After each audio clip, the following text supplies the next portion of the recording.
ইরানের সর্বোচ্চ নেতা খামেনি মারা যাওয়ার পরে ইসরায়েলের প্রধানমন্ত্রী নেতানিয়াহুর কার্যালয় লক্ষ্য করে প্রতিশোধমূলক হামলা শুরু করে তেহরান। এতে নেতানিয়াহু মারা গেছেন বলেও গুঞ্জন ছড়িয়েছে।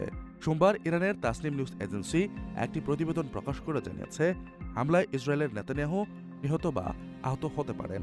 ফার্সি ভাষার ওই প্রতিবেদনে নেতানিয়াহুর ওপর হামলার প্রমাণ বা কোনো আনুষ্ঠানিক ক্ষতির নিশ্চয়তা দেওয়া হয়নি, বরং এতে বেশ কিছু পরিস্থিতিগত বিষয় তুলে ধরা হয়েছে,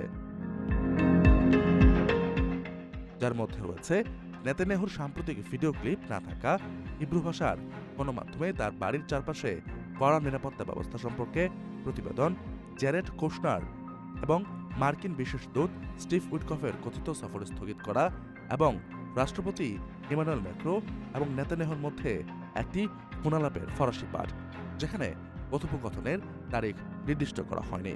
অভিযোগ করা হয়েছে, ইরান নেতানিয়াহুর আস্তানায় বোমা হামলা চালালে তার ভাই নিহত হন, তবে এ তথ্য আনুষ্ঠানিকভাবে নিশ্চিত বা অস্বীকার করা হয়নি। এদিকে জেরুজালেম পোস্টের প্রতিবেদনে বলা হয়, এই লেখাটি ইরান এবং ইরানপন্থী তথ্যযুদ্ধের একটি চেষ্টা কেবল।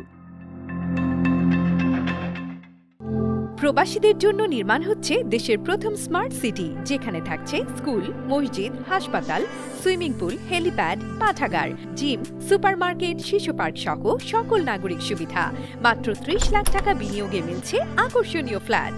প্লাটিনাম ইনভেস্টরদের জন্য ঢাকা বিমানবন্দরে ভিআইপি প্রোটোকল সুবিধা। বিস্তারিত জানতে যোগাযোগ করুন স্ক্রিনে দেয়া হোয়াটসঅ্যাপ অথবা ইমো নাম্বারে।